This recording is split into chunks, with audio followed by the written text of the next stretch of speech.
அன்பான தேவனுடைய பிள்ளைகளை, இயேசுவின் நாமத்தில் உங்களை வாழ்த்துகிறேன். இப்பொழுது நாம் எல்லாரும் சேர்ந்து ஒரு அருமையான பாடலை பாடி ஆண்டவரை துதிப்போம்.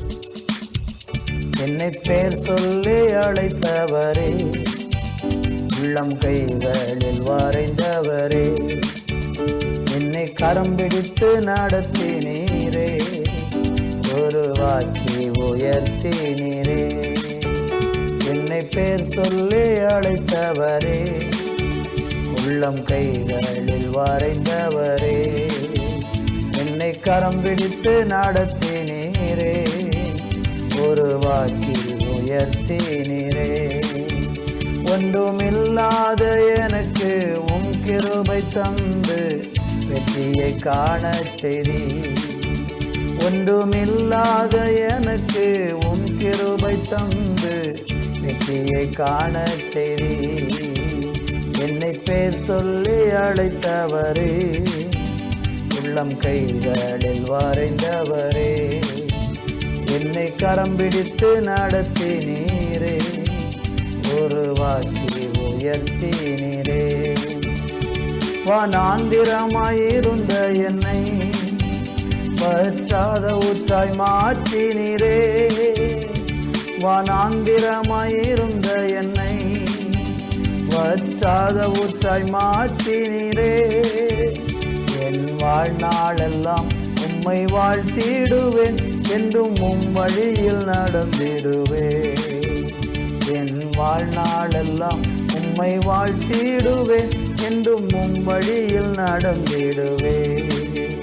என்னை பேர் சொல்லி அழைத்தவரே, உள்ளம் கைகளில் வரைந்தவரே, என்னை கரம் பிடித்து நடத்தினீரே, உருவாக்கி உயர்த்தினீரே. ஒன்றுமில்லாத எனக்கு உம் கிருபை தந்து வெற்றியை காண செய்தி. ஒன்றுமில்லாத எனக்கு உம் கிருபை தந்து வெற்றியை காண செய்தி. என்னை பேர் சொல்லி அழைத்தவரே, உள்ளம் கைகளில் வரைந்தவரே, என்னை கரம் பிடித்து நடத்தினீரே, உருவாக்கி உயர்த்தினீரே. ஆண்டவருக்கு மகிமை செலுத்துகிறோம். எங்களை உள்ளங்கையில் வரைந்து எங்களை கரம் பிடித்து ஒவ்வொரு நாளும் நடத்துகிறதற்காய் நன்றி. தொடர்ந்து கூடையும் இயேசுவின் நாமத்தில் பிதாவே, ஆமேன், ஆமேன். தேவ பிள்ளைகளே, இந்த நாளிலே சங்கீதம் 73:23 நாம் தியானிக்க போகிறோம். ஆனாலும் நான் எப்பொழுதும் உம்மோடு இருக்கிறேன், என் வலது கையை பிடித்து தாங்குகிறேன். அன்பு தேவ பிள்ளைகளே, வாசித்த இந்த வேத வசனம், இந்த சங்கீதக்காரன் துன்மார்க்கனை கண்டு அவனுடைய பெருமையையும் அவனுடைய மேன்மையையும் அவனுக்கு ஏற்படக்கூடிய உலக பிரகாரமான உயர்வையும் பார்த்துவிட்டு, நான் என்னுடைய ஆண்டவருக்குள்ளே நான் வந்தது விருதாவாய் போய்விட்டதோ என்று சொல்லி அவன் மிகவும் தடுமாற்றம் அடைந்து சோர்ந்து போய் இருக்கிறதான ஒரு சந்தர்ப்பத்தில் அவனுக்கு ஒரு உணர்வை தேவன் கொடுத்து, ஆண்டவர் இந்த துன்மார்க்கனை சறுக்கலான பாதையில் நிறுத்தியிருக்கிறேன் என்கிற உண்மையை அவனுக்கு வெளிப்படுத்தி, இந்த சங்கீதக்காரனை கர்த்தர் எப்படி உயர்த்தி வைத்திருக்கிறார் என்கிறத குறித்து அவர் சொல்லுகிற ஒரு வசனம் தான் இந்த வசனம். நான் எப்பொழுதும் உம்மோடு இருக்கிறேன், என் வலது கையை பிடித்து தாங்குகிறேன். துன்மார்க்கன் சடுதியில் அழிஞ்சு போய்விடுகிறான். தேவனை தேடுகிற பிள்ளைகள் அவர்களுடைய பிள்ளைகளை அவருடைய வலது கரத்தை தேவன் பிடிச்சு அவங்கள தாங்குகிறார் என்று வேதம் சொல்லுகிறது. வேத புஸ்தகத்திலே பல இடங்களில் கர்த்தர் வலது கையை பிடித்து நமக்கு சொல்லுகிற தைரியமான வார்த்தைகள் இருக்கிறது. ஏசாயா 41:13 வசனத்தை வாசிக்கிறேன். உன் தேவனாயிருக்கிற கர்த்தராகிய நான் உன் வலது கையை பிடித்து பயப்படாதே, நான் உனக்கு துணை நிற்கிறேன் என்று சொல்லுகிறேன். அருமையான தேவனுடைய பிள்ளைகளே, ஆண்டவர் நம்முடைய வலது கையை பிடிச்சிருக்கிறார். பிடிச்சிட்டு என்ன சொல்றார் பாருங்க, பயப்படாதே, நான் உனக்கு துணை நிற்கிறேன். சங்கீதத்தில் படித்தோம் வலது கையை பிடிச்சு தாங்குகிறார்னு சொல்லி.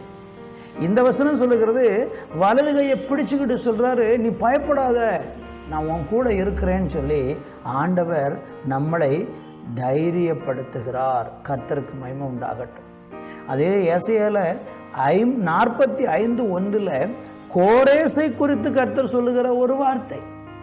என்ன வார்த்தை பாருங்க, கர்த்தராகிய நான் அபிஷேகம் பண்ணின கோரேசுக்கு முன்பாக ஜாதிகளை கீழ்ப்படுத்தி ராஜாக்களின் இடைக்கட்டுகளை அவிழ்க்கும்படிக்கும் அவனுக்கு முன்பாக வாசல்கள் பூட்டப்படாது இருக்க கதவுகளை திறந்து வைக்கும்படி அவனை பார்த்து அவன் வலது கையை பிடித்து அவனுக்கு சொல்லுகிறதாவது.